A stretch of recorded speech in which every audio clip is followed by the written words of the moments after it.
हम लोगों ने 5th चैप्टर स्टार्ट किया हुआ था जिसमें हम पढ़ रहे हैं interstate parity theory and we studied its introduction and equilibrium exchange rate.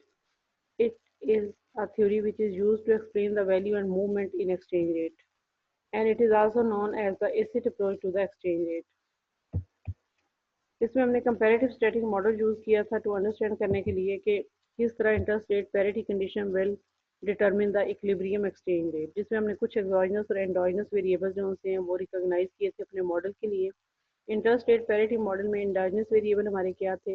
Exchange rate की वैल्यू और क्वांटिटी ऑफ करेंसी.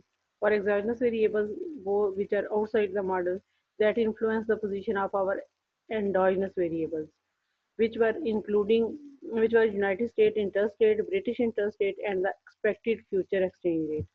तो अब हम ये पढ़ रहे थे कि ये जो हमारे एक्सोजेनस वेरिएबल है तीन, एक यूएसए इंटरेस्ट रेट, दूसरा ब्रिटिश इंटरेस्ट रेट और तीसरा एक्सपेक्टेड फ्यूचर इंटरेस्ट रेट. इनमें से अगर कोई चीज़ चेंज हो तो हमारा इक्विलिब्रियम पोजीशन या एक्सचेंज रेट किस तरह से चेंज होगा. सिट्रस पेरिबस असम्पशन हमारा मौजूद है, other things remaining the same. तो इस चीज़ को यूज़ करते हुए कंपैरेटिव स्टैटिक मॉडल और ये गिवन एंडोजेनस एक्सोजेनस वेरिएबल हमने एक किया था कि effect of change in USA interest rate on the spot exchange rate. ये थ्री कंडीशन हमने करनी थी. हमारे थ्री एक्सोजेनस वेरिएबल है, एक यूएसए का इंटरेस्ट रेट है, एक यूके का, और एक आपका जो एंडोजेनस वेरिएबल हमने एक्सोजेनस वेरिएबल जो थर्ड हमने अभी देखा वो क्या था कि एक्सपेक्टेड फ्यूचर एक्सचेंज रेट. ये तीनों वेरिएबल जो से इनमें से जो भी चेंज होगा आपका इक्विलिब्रियम एक्सचेंज रेट चेंज हो जाएगा. हमारा जो सिंपल कंपैरेटिव स्टैटिक मॉडल है उसमें supply and demand simple curves currencies के हम यूज़ कर रहे हैं. हमारी इक्विलिब्रियम कंडीशन क्या थी? ये गिवन हमारी इक्विलिब्रियम कंडीशन है जहाँ पे E1 हमारा इक्विलिब्रियम एक्सचेंज रेट है, वाई एक्सिस पे हम एक्सचेंज रेट ले रहे हैं, और एक्सचेंज रेट हमने किस तरह से डिफाइन किया हुआ है? Price of pound in terms of dollar. और एक्स एक्सिस पे हम ले रहे हैं क्वांटिटी. और इसमें एक्सचेंज रेट बढ़ने का मतलब क्या होगा कि पाउंड अप्रिशिएट हो रहा है और डॉलर डेप्रिशिएट हो रहा है. अगर हम इसे अपोजिट डिफाइन करते जो कि हमने पीछे एग्जांपल्स देखी थी तो फिर एक्सचेंज रेट बढ़ने का मतलब कुछ और होता. लेकिन यहाँ पे अगर आप अपने इस मॉडल को एक्सप्लेन करना चाहते हैं तो ज़रा फर्स्ट ऑफ ऑल आप ये बताएंगे कि what is interstate parity theory, what is interstate parity model, and then which are our endogenous variable and which one are our exogenous variable, and then how change in any exogenous variable will affect the equilibrium exchange rate and equilibrium quantity. तो जो हमारा first exogenous variable था वो क्या था? Interest rate on US interest rate. इसका हमने effect change करना है. अगर यूएस इंटरेस्ट रेट, ये हमारी गिवन डायग्राम थी, इंक्रीज होता है तो इसका मतलब क्या है कि rate of return on USA dollar has increased as compare to rate of return on pound. अगर आपका रेट ऑफ रिटर्न इंक्रीज हो गया यूएसए पे तो आपकी इक्विलिब्रियम कंडीशन डिस्टर्ब हो जाएगी, और यूएसए के डॉलर पे रेट ऑफ रिटर्न बढ़ने की वजह से आपकी जो डिमांड है वो पाउंड की कम हो जाएगी. और पाउंड चूँकि लोग अब चाहते हैं कि वो उसके बजाय डॉलर में इन्वेस्ट करें, तो लोग पाउंड बेच के या मार्केट में पाउंड सप्लाई करेंगे और उसकी जगह पे डॉलर खरीद लेंगे, तो पाउंड की सप्लाई इंक्रीज होगी. तो supply curve will shift to the right is shown here with the red line, and demand curve will shift to left which is again a red curve. ये अगर आप जब पेपर में बनाएंगे ज़रा आप रेड, या अक्सर बच्चे बाल पॉइंट होती भी है, लेकिन चलिए अगर आप नहीं भी बनाते तो फिर आप उसको जिस तरह इसके ऊपर एक छोटा सा ये डॉट डाला है वो लिख सकते हैं, आप D1 और D2 लिख सकते हैं. थोड़ा सा आप उसको डिफ्रेंशिएट कर देते हैं ताकि आप एक्सप्लेन करते हुए इजीली एक्सप्लेन कर सकें कि जब यूएसए इंटरेस्ट रेट इंक्रीज करेगा तो demand for pound will shift from D1 to D2, और यहाँ जो भी आप उसको सिंबल होगा उससे प्रेजेंट करेंगे. एंड सप्लाई का will shift to the right from S1 to S2 या S टेरिक टू S नॉट, जो भी आपका होगा. So in this situation, new equilibrium will be at this point and exchange rate will decrease from E1 to E2. Exchange rate के decrease होने का मतलब क्या है कि करंट जो प्राइस है पाउंड की वो कम हो गई है और पाउंड डेप्रिशिएट हो गया, और इक्विलिब्रियम क्वांटिटी भी थोड़ी सी मार्केट में कम हो जाएगी. अगर यहाँ आपने Q1 लिखा होता तो आप इसे लेफ्ट पे Q2 लिखते और शो करते कि इक्विलिब्रियम क्वांटिटी भी कम हो गई है. लेकिन चूंकि ये एक स्टेबल इक्विलिब्रियम है, हमने हमेशा ये फार्मूला याद रखना है जिससे हमने इक्विलिब्रियम रियाफ किया था. Rate of return on pound is equal to this thing.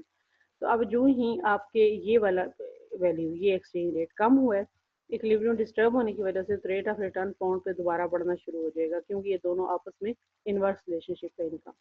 ये रिलेशनशिप आपने इन सारी टर्म्स का इस रेट ऑफ रिटर्न से याद रखना है, ताकि इनमें से किसी एक के चेंज होने से रेट ऑफ रिटर्न को जो फर्क पड़ता है वो आपको याद है। तो इक्विलिब्रियम दोबारा से पाउंड की डिमांड बढ़ना शुरू हो जाएगी और इक्विलिब्रियम दोबारा से ओरिजिनल पे रिस्टोर हो जाएगा। आज हमने जो सेकंड चीज पढ़नी वो क्या है, the effect of change in British interest rate on the spot exchange rate. अगर ब्रिटिश इंटरेस्ट रेट जो सा वो चेंज हो जाए तो आपके इक्विलिब्रियम स्पॉट रेट पे क्या फर्क पड़ेगा। वंस अगेन हमारे इक्विलिब्रियम स्पॉट रेट क्या है, where supply of pound is equal to demand for pound, and exchange rate हमारा इक्विलिब्रियम क्या है, E1, और ये फिगर 5.3 में है, जिसके नीचे लिखा हुआ effect of a British interest rate increase. ये भी आपने साथ लिखना है, क्योंकि यहाँ जो हेडिंग है यहाँ पे सिर्फ लिखा हुआ है change in British interest rate.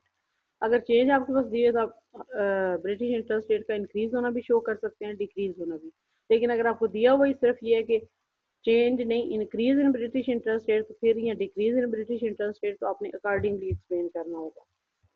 Now let every British interest rate rise, other things remaining the same. The increase in interest rate increases the rate of return on British assets, which at the original exchange rate causes the rate of return on British assets to exceed the rate of return on USA assets. Now, जब आपका rate of return आपका pound पे increase हो गया interest rate, तो rate of return on pound is more than rate of return on dollar, और rate of return बढ़ने की वजह से जाहिर है कि पाउंड की अब डिमांड बढ़ेगी, और डॉलर पे रेट ऑफ रिटर्न अब कंपेरेटिवली कम है, तो डॉलर की डिमांड जो सी है वो अब कम होगी। जब आपकी बढ़ जाएगी डिमांड पाउंड्स की, तो आपका जब भी किसी चीज़ की डिमांड पड़ती है तो आपको पता है कि demand curve will shift to the right. ये न्यू लाइन जो सी है रेड कलर से शो की हुई है, और supply of pound will shift to the left, supply of pound in the market will decrease, और ये दोनों फोर्सेस मिलके जो ओरिजिनल एक्सचेंज रेट इक्विलिब्रियम में था वो ये E1 था। अब चूंकि पाउंड की डिमांड बढ़ गई है, सप्लाई कम हो गई है, तो exchange rate will increase from E1 to E2, और इक्विलिब्रियम क्वांटिटी भी Q1 से बढ़ के अब Q2 हो गई है, क्योंकि अब पाउंड पे रिटर्न जो है वो ज़्यादा है। क्यों ज़्यादा है कि पाउंड पे इंटरेस्ट रेट गवर्नमेंट ने, यूके गवर्नमेंट ने इंक्रीज कर दी है। So this will raise the demand for pounds in the foreign exchange as US investors seek the higher average return on British assets. It will also lower the supply of British pounds by British investors who decide to invest the home rather than abroad. Thus, in terms of the graph, demand curve will shift back to the red, while the supply curve will shift left back to red. The equilibrium exchange rate will increase to E2. This means that the increase in British interest rate causes the pound to appreciate and dollar to depreciate. As the exchange rate rises, जो ही exchange rate आपका बढ़ेगा, rate of return जो pound पे है वो कम होना शुरू हो जाएगा। रेट ऑफ रिटर्न, अब आपने ये सीक्वेंस इवेंट्स का याद रखना है कि अगर इस फार्मूले को आप देखें तो रेट ऑफ रिटर्न पाउंड पे पहली दफ़ा बढ़ा क्यों था, क्योंकि ये जो इंटरेस्ट रेट है पाउंड पे ये बढ़ गया था। जब ये बढ़ा तो उसका नतीजा क्या निकला कि आपका ये जो स्पॉट रेट है ये बढ़ना शुरू हो गया, क्योंकि पाउंड की डिमांड बढ़ती चली जा रही थी। लेकिन जो ही ये स्पॉट रेट बढ़ना शुरू होगा तो रेट ऑफ रिटर्न दोबारा कम होना शुरू हो जाएगा, और फिर वंस अगेन आपका जो इक्विलिब्रियम है वो रिस्टोर हो जाएगा। बिल्कुल ये सिंपल डायग्राम है, लेकिन थोड़ा सा ये इवेंट्स का सीक्वेंस जो होता है ये आपको अंडरस्टैंड करने की ज़रूरत है। And so rate of return on pound will continue to fall until the interest parity condition holds again. Third हमारा एक्सोजेनस वेरिएबल क्या था कि एक्सपेक्टेड एक्सचेंज रेट, अगर वो चेंज हो जाए तो आपके स्पॉट एक्सचेंज रेट को क्या फ़र्क पड़ेगा। ये हम जितनी भी डायग्राम बना रहे हैं, इस पे वाई एक्सिस पे हम स्पॉट एक्सचेंज रेट ले रहे हैं, एक्स एक्सिस पे हम क्वांटिटी ले रहे हैं, और वन बाय वन हम अपने 3 एक्सोजेनस वेरिएबल्स का इफेक्ट शो कर रहे हैं। और अब हमारा एक्सोजेनस वेरिएबल जो सा वो कौन सा, ये वाला expected exchange rate. The effect of change in the expected exchange rate on the spot exchange. Suppose that the foreign exchange rate, market is in equilibrium where supply is equal to pound is equal to demand for pound at the exchange rate E1. Now suppose that investors suddenly raise their expected future exchange rate, other things remaining the same. This means that if investor had expected the pound to appreciate, they now expect it to appreciate more. तो अब आपकी expectation सब investors की ये है कि in future pound will appreciate. Future में अगर पाउंड अप्रिशिएट होना है, यानी कि एक्सपेक्टेड एक्सचेंज रेट ज़्यादा है, तो इसका मतलब ये है कि इन फ्यूचर आपने जो investment in the form of pound की थी, जब वो आपको अपने इंटरेस्ट रेट के साथ वापस मिलती है और आप उसको दोबारा कन्वर्ट करेंगे डॉलर में, तो आपको ज़्यादा अमाउंट मिलेगी। मतलब आपको सिर्फ इंटरेस्ट रेट अर्न नहीं होगा, बल्कि एक्सचेंज रेट बढ़ने की वजह से आपका प्रॉफिट काफ़ी ज़्यादा इंक्रीज कर सकता है। तो इसलिए एक्सपेक्टेड फ्यूचर रेट अगर पाउंड का ज़्यादा होना है, तो इसका वंस अगेन रिजल्ट बिल्कुल सेम है। और वो क्या है? अब rate of return on pound increase हो जाएंगे, आपकी supply of pound will decrease, it will shift to the left, demand for pound will increase, it will shift to the right, and new equilibrium exchange rate is from E1 to E2, and equilibrium quantity will shift from Q1 to Q2 to right. आप यहाँ पे से show कर सकते हैं।